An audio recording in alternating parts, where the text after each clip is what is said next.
اللہ نے یہ نہیں کہا، یہ نہیں فرمایا، نہ اللہ کا رسول نے یہ فرمایا کہ جس کے چہرے پہ داڑیاں ہیں، لبادے اچھے ہوں، اور سرمے اور سر پہ امامے ہوں، اور اچھی تقریریں بیان کر رہا ہے تو اس کی سنو، یہ نہیں کہا، بلکہ قلب کی اور اشارہ کیا کہ جس کا قلب اللہ کے ذکر سے غافل ہے، ایسوں کی اطاعت، ایسوں کی پیروی مت کرنا، یہ اللہ نے قرآن میں فرمایا۔ جس کے آگے دنیا کی ساری عبادتیں مند پڑ جاتی ہے، پھیکی پڑ جاتی ہے، دنیا کی عبادتیں آپ ٹوٹ کر بھی رب کی عبادت بندگی آپ جسموں سے کر رہے ہیں، لیکن راہ فقر، راہ سلوک کے آگے سب پھیکی ہے، کسی کی کوئی اہمیت نہیں راہ فقر کے آگے۔ اتنی افضل ترین، اتنے اعلی مرتبے اور درجات والی یہ راستے ہیں، یہ راہ فقر۔ اگر ہندوؤں کے حساب سے، ہندی لینگویجوں میں، بھاشاؤں میں اگر اسے سمجھیں تو تپسوی، سنیاسی بھی کہتے ہیں،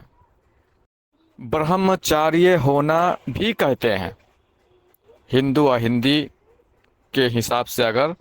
اس کی حقیقت جانیں، ہندی لینگویج میں اگر اسے سمجھیں تو برہمچاریہ ہونا اسے کہتے ہیں، تپسوی کہتے ہیں،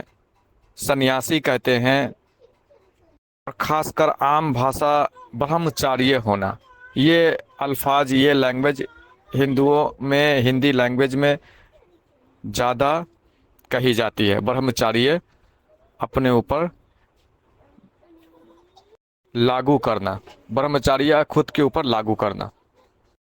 اور دین اسلام میں اسی کو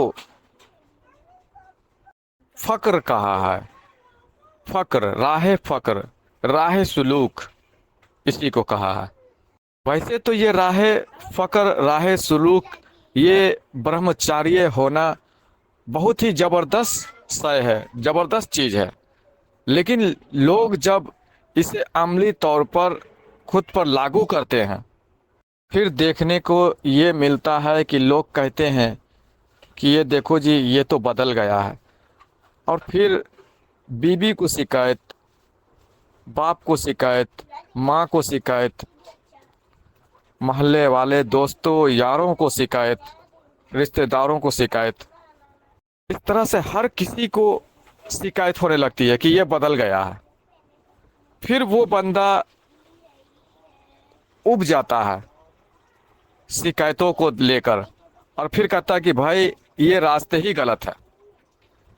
اور یہ راستہ ہی غلط ہے، یہ بول کر اس طرح سے انسان گمراہ ہو جاتا ہے، اور راہ فقر، راہ سلوک کو اختیار کر کے چھوڑ دیتا ہے۔ ہم بھی ایسی غلطی مت کرنا، کبھی ایسی بے وقوفی مت کرنا، کیونکہ فقر کا مطلب ہی یہی ہے، سب سے جان چھڑانا۔ اور قرآن میں یہ بات فرمائی گئی کہ اپنے رب کے اسم کے ذکر میں گم ہو جا، اور سب سے رشتے ناطے توڑ کر صرف اسی کا ہو جا، یہ قرآن میں حکم آیا۔ اور راہ فقر، راہ سلوک جسے کہتے ہیں، یہ برہمچاریہ ہونا، سنیاسی ہونا، سب سے مشکل بات اس لائن میں یہ ہے کہ سب کچھ چھوڑنا پڑتا ہے، سب کو تیاگنا پڑتا ہے، یہ سب سے مشکل بات ہے اس میں، اس لائن میں۔ اور جسے صرف ایشور کو، خدا کو، اللہ کو اپنے اندر لانا ہو، اسے غم نہیں اس بات کا کسی کو چھوڑنے کا، اسے غم نہیں کسی کو چھوڑنے کا۔ ایسا ویکتی خوشی خوشی قربان ہو جاتا ہے اللہ کو پانے کے لیے، ایشور کو پانے کے لیے۔ دنیا داروں کو، رشتہ داروں کو، پیسوں کو، دولت کو اگر تو خیر بات نہیں کہہ سکتا تو تیری تقدیر میں اللہ ہے کہاں؟ اور جن کی تقدیر میں اللہ ہوتا ہے، اللہ لکھا رہتا ہے، ان کا سینہ بھی چوڑا ہوتا ہے